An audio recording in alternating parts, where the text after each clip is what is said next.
Hola, ¿cómo están ustedes? Nosotros, desde Comarca Sí, en la nueva edición de Pensándonos a nosotros mismos, hoy queremos retomar un tema que ya lo habíamos tratado con ustedes en anteriores programas. Cuando convocamos aquí a un equipo de derechos humanos de SUTEBA para que expusieran una experiencia muy importante que habían hecho, que se denominaba Vamos a los juicios con la profe. Es decir, SUTEBA tiene una iniciativa de promover que los estudiantes secundarios concurran a los juicios que se están desarrollando por crímenes de lesa humanidad en la Argentina. Esto tuvo una experiencia que fue expuesta acá, muy exitosa, un trabajo muy importante, una iniciativa sindical, una iniciativa de los trabajadores. También sabemos que hay otras iniciativas gubernamentales, pero entendemos que no está demasiado ampliado el tema.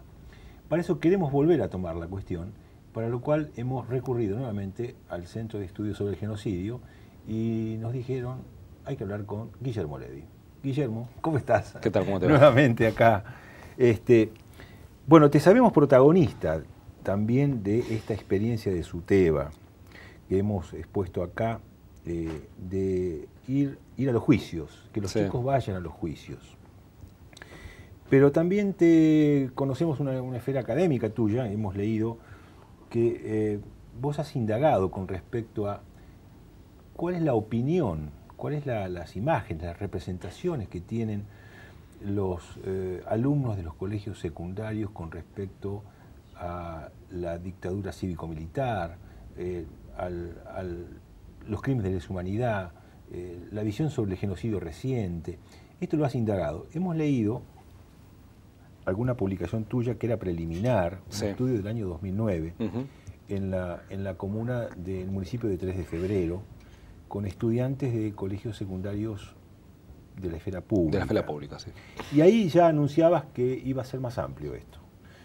Contanos cómo fue esto, cómo es la investigación y cómo derivó, qué cosas has podido sacar de todo. Bueno, primero te cuento lo que es y lo que no es. En realidad es una investigación que ya está en su etapa exploratoria de recolección de información, está terminada y se relevaron en total 236 chicos de estudiantes de escuelas públicas del partido 3 de febrero, que es donde funciona la universidad, es donde funciona el Centro de Estudios de Genocidio. Todos chicos de escuela pública de los últimos 2 años de la escuela. Estamos hablando a fines del 2011, en la segunda parte del año del 2011 se hicieron las entrevistas. 2011, no, en realidad algunas se hicieron al principio del 2012 también. Y bueno, es una muestra ya bastante representativa. La otra la llamamos exploratoria porque eran 30 casos. Eran 30 casos. Y con 30 casos podías pensar algunas cosas que en realidad muchas se ratificaron después con la encuesta más grande. Es una encuesta que se trabajó mucho dentro del equipo, o sea, es un cuestionario que tuvo varios meses de trabajo, que tiene varias partes y que el núcleo más importante es, como vos dijiste, sobre las representaciones acerca de la dictadura militar. También preguntamos sobre actualidad, sobre, por ejemplo, quiénes tienen el poder en la Argentina, les ponemos distintas formas de pensar los problemas de la Argentina y ver ideológicamente cómo se paran los pibes. También hacemos preguntas sociales, sobre los estudios de sus padres, las condiciones sociales en las que viven, para en algún momento hacer cruces con todas esas cosas. El centro de la entrevista son, digamos, si yo tendría que decirte la parte más importante, son 5 relatos. O sea, les presentamos a los chicos 5 relatos para explicar la dictadura y lo que pasó en la dictadura. Los relatos están construidos en base a como tipos ideales de interpretación.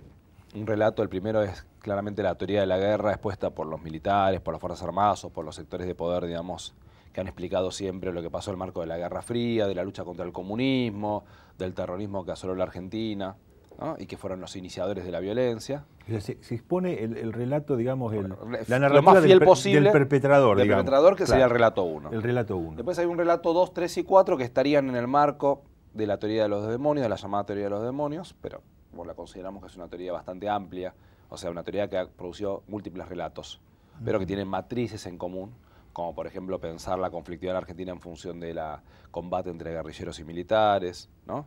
El eje central sobre el tema de la violencia, la dilución de otros actores sociales, ¿no?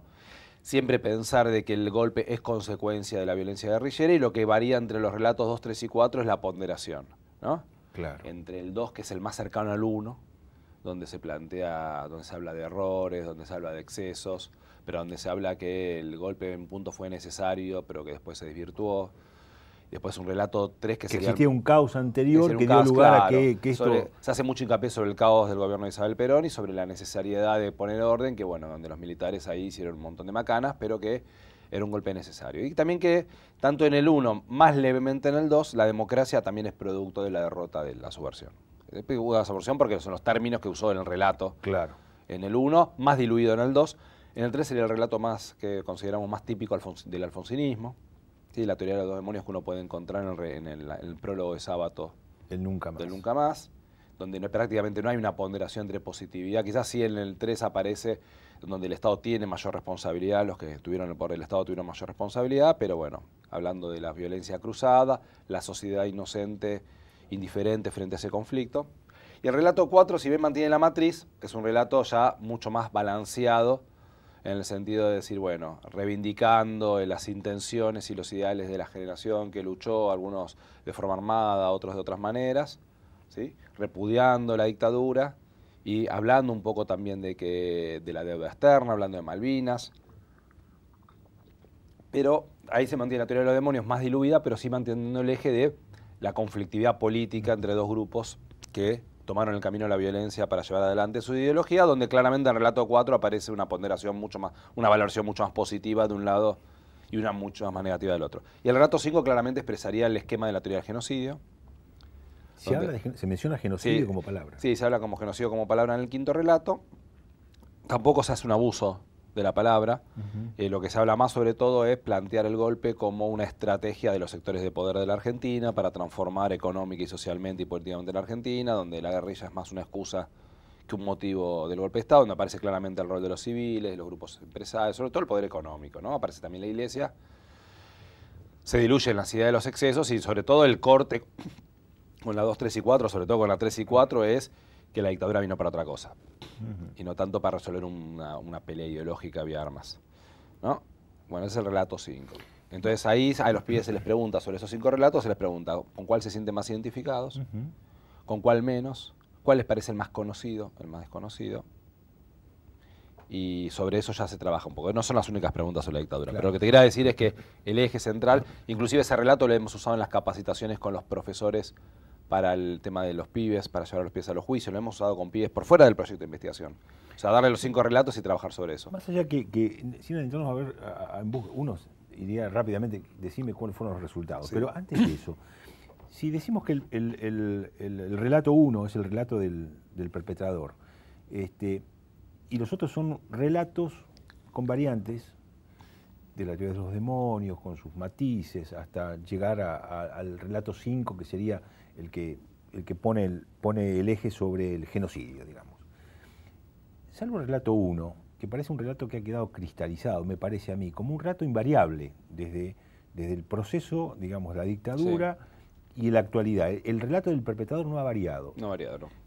Los otros relatos, de alguna manera, han ido acompañando cronológicamente. No estoy tan de acuerdo. Yo creo que el relato del perpetrador se fue variando un poquito hacia la teoría de los demonios por una cuestión de relación de fuerzas al interior de la sociedad.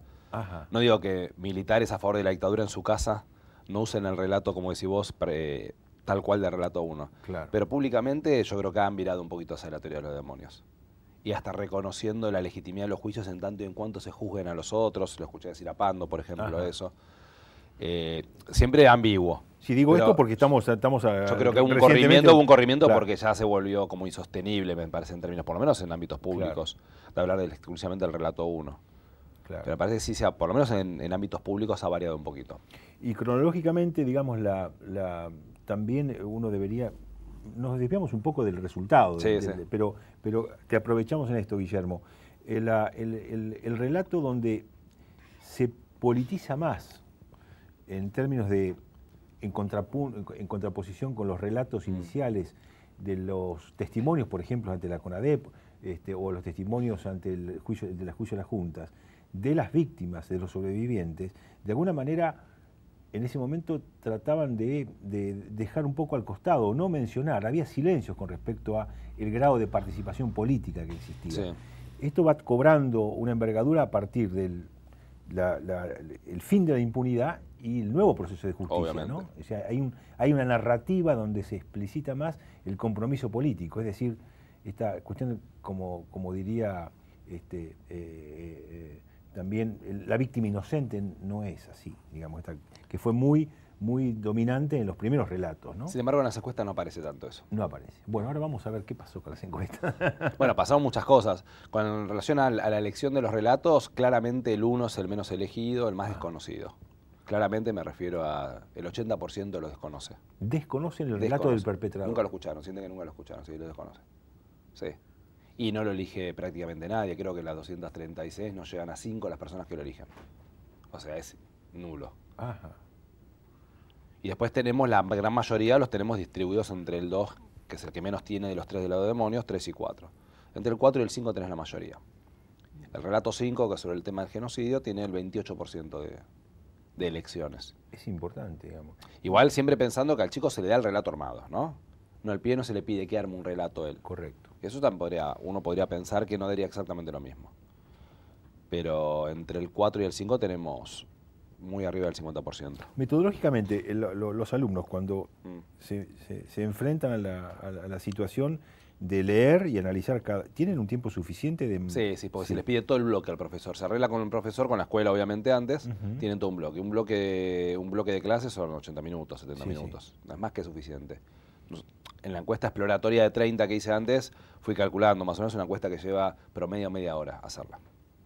O sea que vos tenés tiempo de sobra para que los pibes la hagan más rápido, más despacio, para explicarles, porque aparte son 50 preguntas más o menos. No todas son preguntas para pensar, algunas son, tu papá fue la segunda, ¿a qué nivel de escolaridad tiene tu papá? ¿A qué nivel de escolaridad tiene tu mamá? Claro. Pero lo que digo es que cada parte se va explicando qué es lo que se quiere hacer y se va tratando de ver que los pibes hagan la encuesta. También hay una cantidad de pibes que no la hacen o que la hacen, que la descartamos porque capaz que te hacen 4 o 5 preguntas y después no te hacen más, que no tienen ganas. El desinterés también es una variable acá. ¿Había algún trabajo de la escuela en términos así, digamos, curriculares de trabajar No por la llegada nuestra con las encuestas. No, claro. Esto simplemente era acordar con el director, hablar con los profesores, usar un bloque y listo. No hubo ningún trabajo antes ni un trabajo después. A partir de lo nuestro. Después los chicos se notan en algunas escuelas que los chicos tienen más. Es clarísimo en las escuelas donde los chicos tienen más trabajo y donde tienen menos trabajo. Claro. Vamos a ir a una pequeña pausa y vamos a seguir conversando.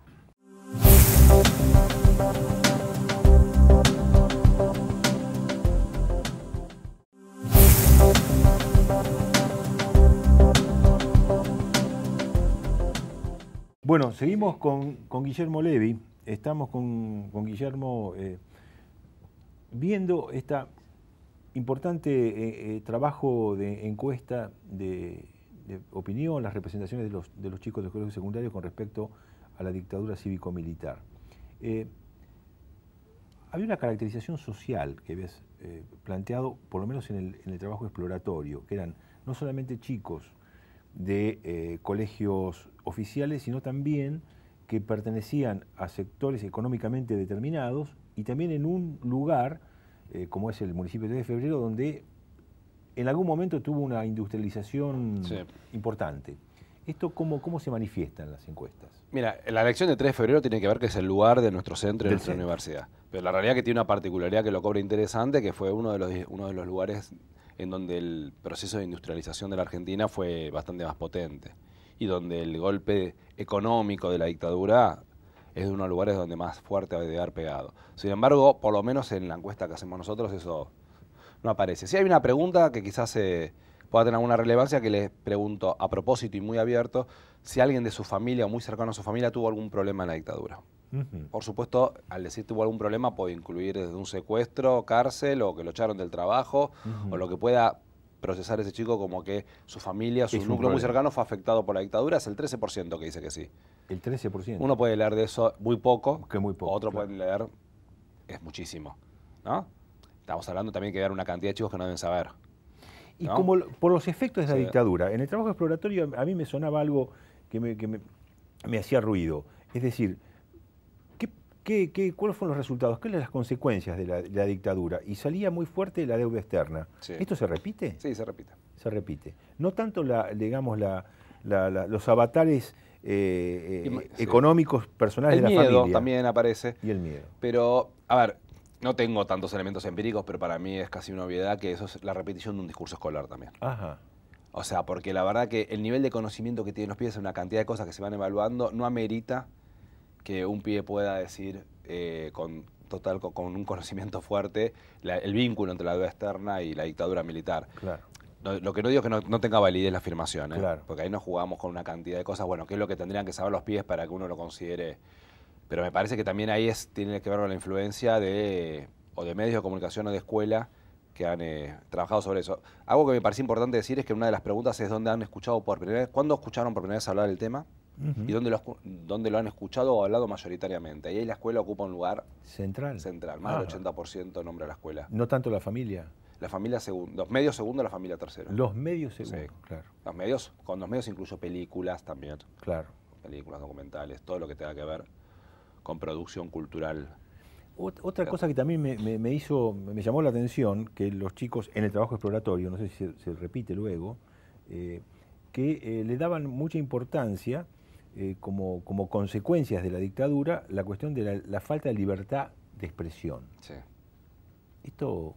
Sí, yo creo que hay un discurso que está totalmente instaladísimo sobre la mirada de la dictadura en términos de represión política y represión a la libertad de expresión.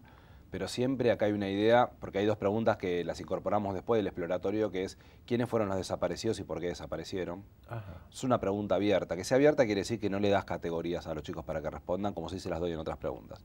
Como diciendo, bueno, que salga lo que les aparezca a ellos. No los condiciona para nada en la respuesta.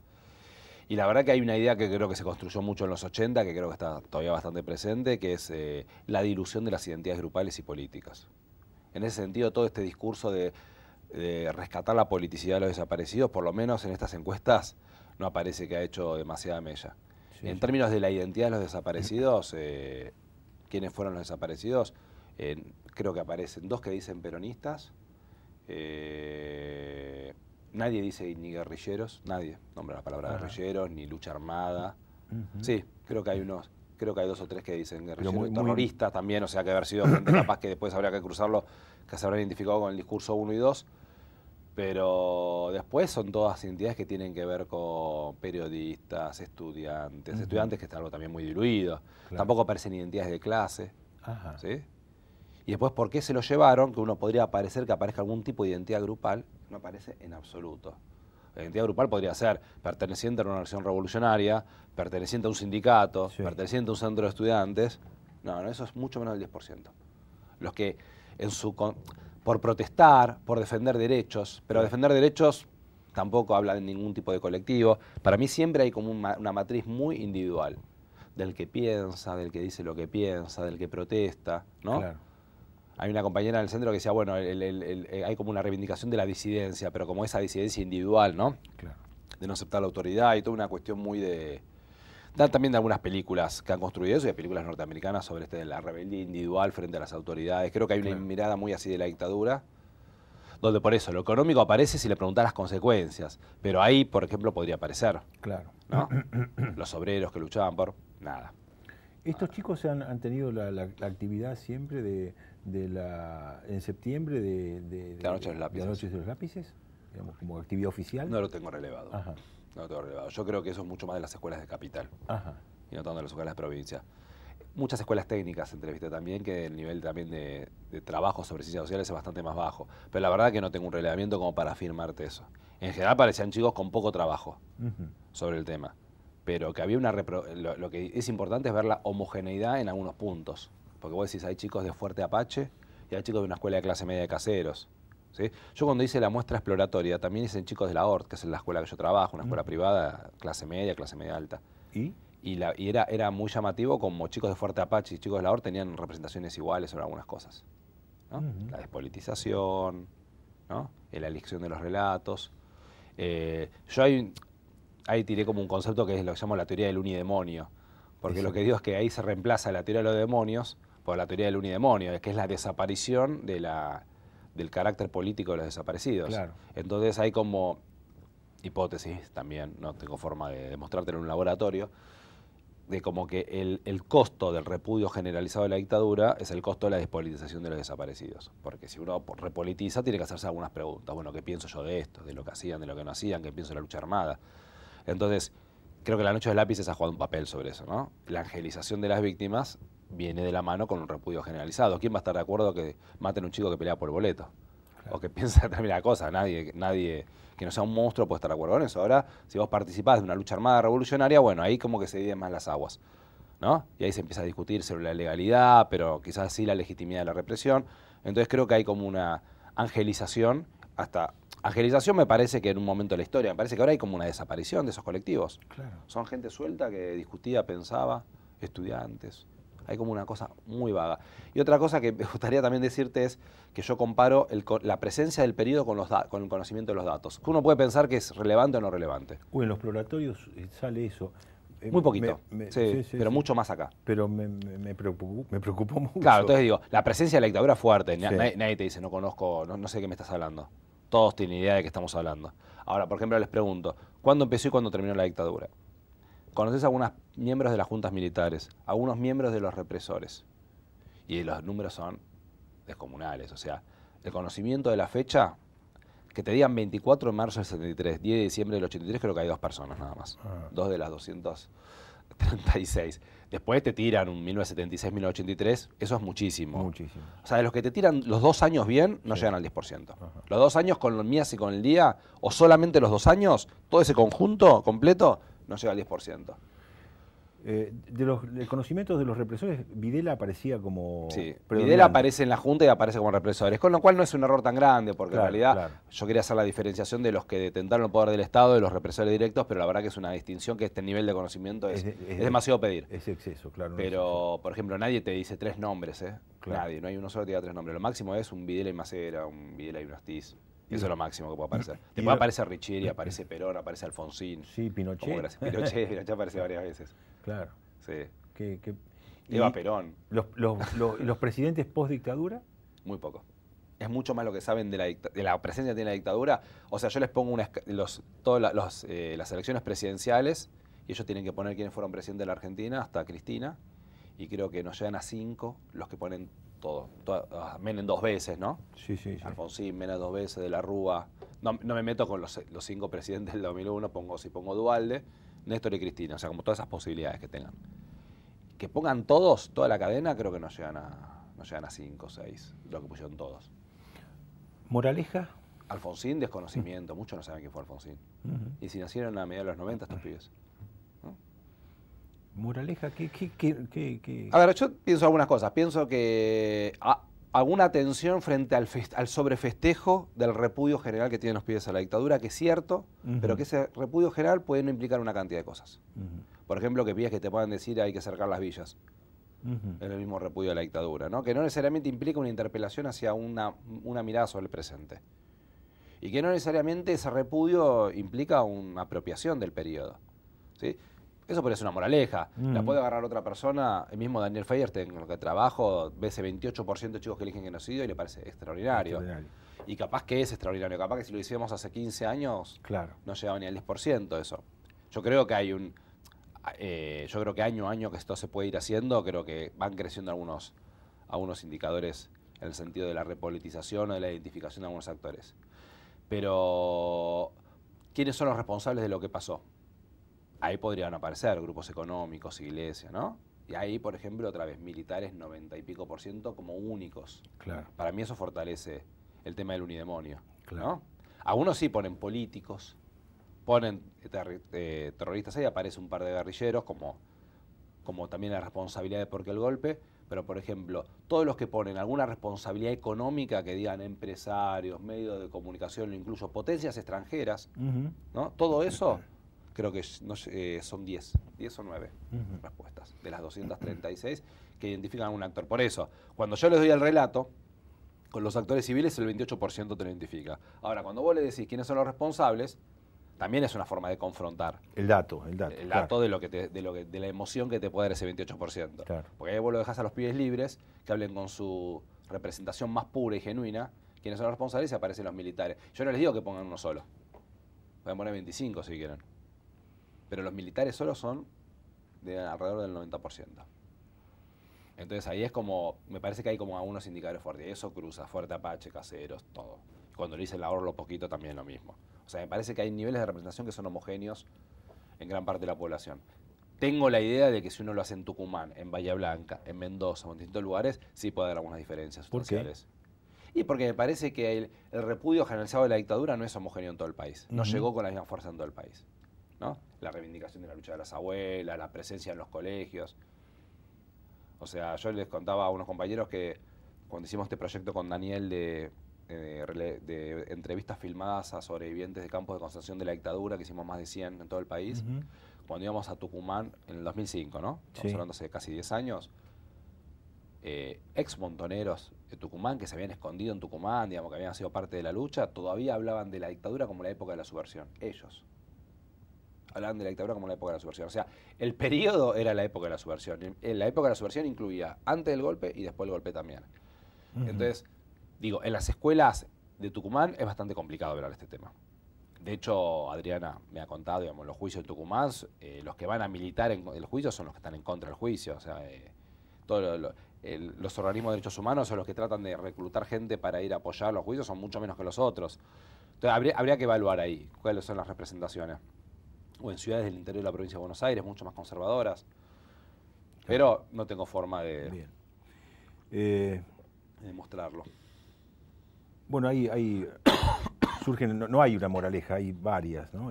Pero esto, digamos que... Hay indicadores fuertes. Indicadores fuertes. Hay indicadores fuertes. No se puede bajar los brazos. Memoria de Verdad y Justicia es algo que no está cristalizado, hay que seguir. Bueno, hemos pasado periodos como la vigencia de las leyes de impunidad que amesetaron profundamente a la sociedad en eso. Quedó el movimiento de derechos humanos vigente. Dejame una cosita. Les pregunto sobre los juicios de ahora. Pero se las doy con respuestas posibles. Fueron juzgados y fueron perdonados, nunca fueron juzgados, algunos están siendo juzgados, condenados, otros todavía no, así que les doy 5 opciones. Ahí aparece, en las opciones que les doy yo, el conocimiento de los juicios es muy alto y el no sabe no contesta es muy bajo. Los que no saben no contesta o dicen que todavía hay una impunidad total y que no hubo juicios, juzgamientos, no llegan al 20%. En ese sentido... O sea, hay un conocimiento de que claro, no hay con opciones que se las doy si aparece un conocimiento fuerte de los juicios ahora. Pero también les pregunto si saben lo que fue el juicio de las juntas y si saben lo que fue el punto final de la audiencia de vida. Y ahí estamos 90-10. 90 no, 10 que sí. Y después del punto final de la audiencia de vida les pregunto qué fueron las leyes. Y ahí tenés un 80% de los que dijeron que sí, que son muy pocos, no pudieron contestar, ninguno pudo contestar bien qué fueron las 2 leyes. Pudieron decir algo que si te obedecías órdenes estabas libre con la audiencia de vida. Claro. Del punto final nadie pudo contestar nada. Entonces, también hay pibes que te decían que los conocían y capaz que habían escuchado algo, que tienen idea que tiene que ver con la impunidad, que no tienen idea ni que fue en el gobierno de Alfonsín, ni que fue en los 80, ni bien que quisieron decir las leyes.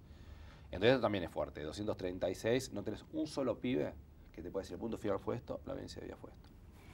Bueno, esto estimula más todavía que hay que ir a los juicios con los profes. Con los pibes, sobre todo. Con los pibes. Que la experiencia de SUTEBA y que has participado vos es una línea a desarrollar muy profundamente. Y bueno, es una moraleja que me queda provisoria por ahora. Bueno. Guillermo, muchas gracias, a vos. Por estar con nosotros y volvemos a estar contigo en algún otro tema también. Cuando quieras.